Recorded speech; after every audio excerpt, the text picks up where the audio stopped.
Votre matinale info sur Europe 1, Raphaël Duchemin. 7h16 sur Europe 1. On a tous en tête le 13 juillet 2017 et la Garden Party à l'Elysée où Emmanuel Macron avait rappelé à l'ordre le chef d'état-major des armées. 5 jours plus tard, Pierre de Villiers démissionnait. Aujourd'hui, un an plus tard, où en est justement le lien entre le président et l'armée? Bonjour Pierre Servan. Bonjour. Merci d'être avec nous sur Europe 1, spécialiste des questions de défense. Aujourd'hui même, Emmanuel Macron va promulguer la loi de programmation militaire pour la période 2019-2025. À l'intérieur, il y a de l'argent puisqu'il avait promis une hausse des crédits de défense. Est-ce que ça a permis d'apaiser un peu les tensions ? Oui, effectivement, en un an, les tensions se sont apaisées. Et puis, vous savez, les militaires, ils regardent devant. Ils sont engagés en opération du côté de la bande sahélo-saharienne, en Irak, au sud Liban. Donc, ils sont tournés vers les opérations. Et c'est vrai que cette loi de programmation militaire, elle répond vraiment aux engagements que le président avait pris d'atteindre, donc en 2025, les fameux 2% du PIB en matière de dépenses.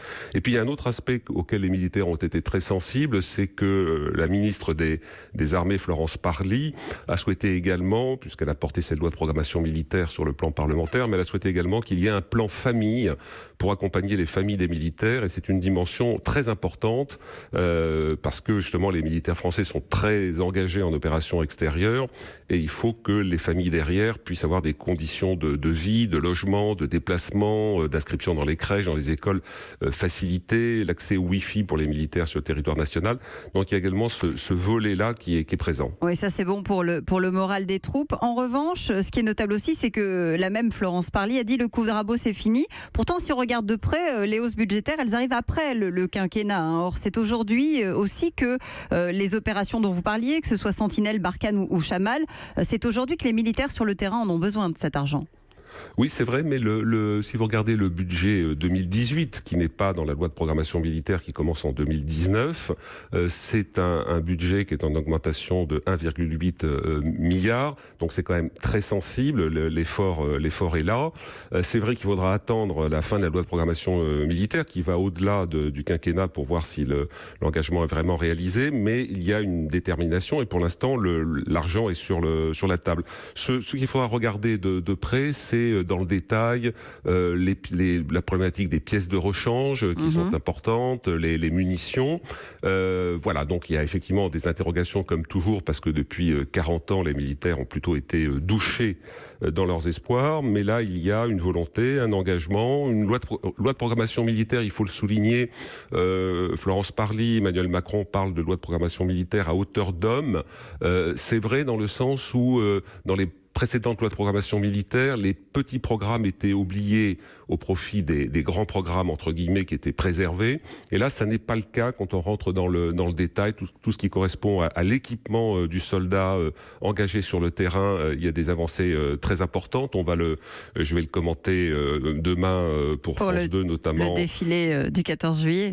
Voilà, avec l'équipement félin, il y a des matériels pour l'armée de terre qui est vraiment, comment dirais-je, ça correspond aux soldats augmentés, mais de façon très astucieuse. Il y a des matériels nouveaux qui vont rentrer en ligne de compte. Et puis c'est aussi, comment dirais-je, Emmanuel Macron qui tient au rayonnement international de la France. Il y a vraiment un réveil international de la France très, très important et il a besoin aussi d'une défense qui soit pertinente et efficace compte tenu de tous les troubles internationaux auxquels nous sommes confrontés aujourd'hui. Vous parliez du défilé, Pierre Servan. Des temps forts sont attendus pour ce 14 juillet, avec un mot d'ordre qui parle aussi aux soldats. Et c'est important, fraternité d'armes sous l'uniforme, l'engagement d'une vie.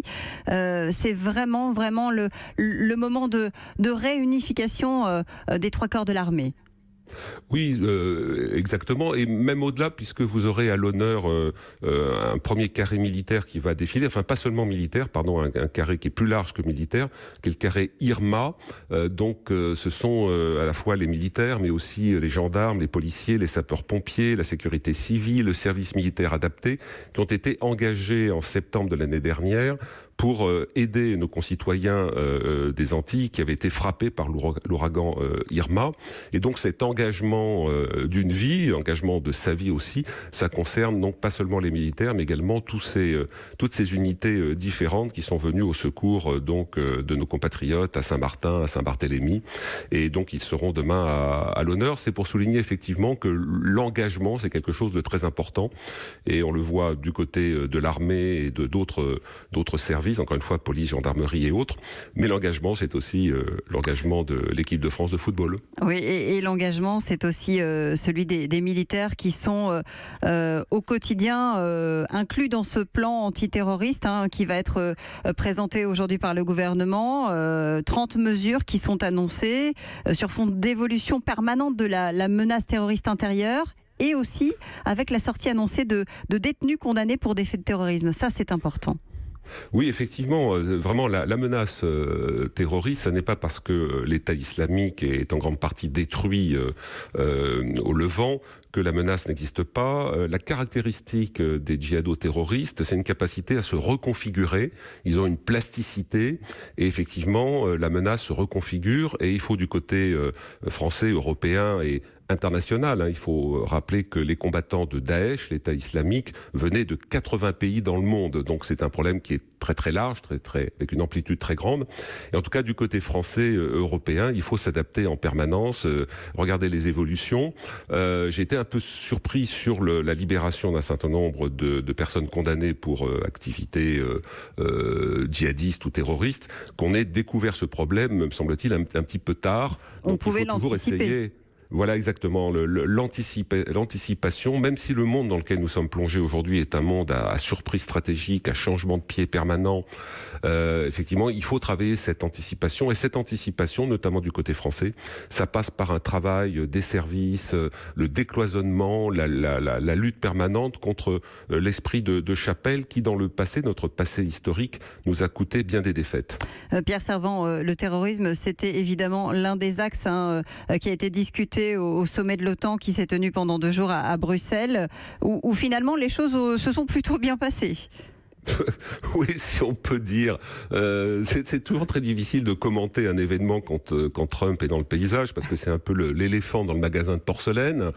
Donc là, disons qu'il a poussé des grands cris, des grands coups de trompe à plusieurs reprises. Il n'a pas cassé trop de vaisselle, car finalement, au-delà de ses déclarations sur les 2% ou les 4%, les invectives contre les Européens par rapport à cela, qui d'ailleurs, à mon avis, ne ressortent pas des questions véritablement de défense ou de géopolitique, ça relève plus des questions commerciales, c'est-à-dire Trump se sert de ce levier pour essayer de culpabiliser les Européens et de justifier sa guerre commerciale. Mais si on regarde les résultats du sommet, il y a des avancées significatives dont on a peu parlé finalement parce que on reste, comment dirais-je, coincé derrière les déclarations de Trump, mais il y a des mesures qui ont été prévues en termes d'adaptation de la structure de commandement, l'augmentation de la coopération entre l'OTAN, l'Union européenne et l'Allemagne qui s'est fait pas mal fouetter. Eh bien, elle va voir un centre de commandement s'installer, un centre de commandement conjoint pour la logistique de l'OTAN s'installer à Ulm en Allemagne. Donc, vous voyez, il y a les déclarations d'un côté fracassantes et puis il y a la réalité. Les choses avancent finalement quand même au sein de l'OTAN et dans la collaboration entre l'OTAN et l'Union européenne. J'en parlerai tout à l'heure avec Camille Grand, le secrétaire général adjoint de l'OTAN, qui sera mon invité à 8h15. Merci Pierre Servan. Je rappelle le titre de votre livre, 50 nuances de guerre. C'est paru aux éditions Robert Laffont. Merci aussi à Thomas Roussel qui assurait la diffusion pour Europe 1. Europe 1.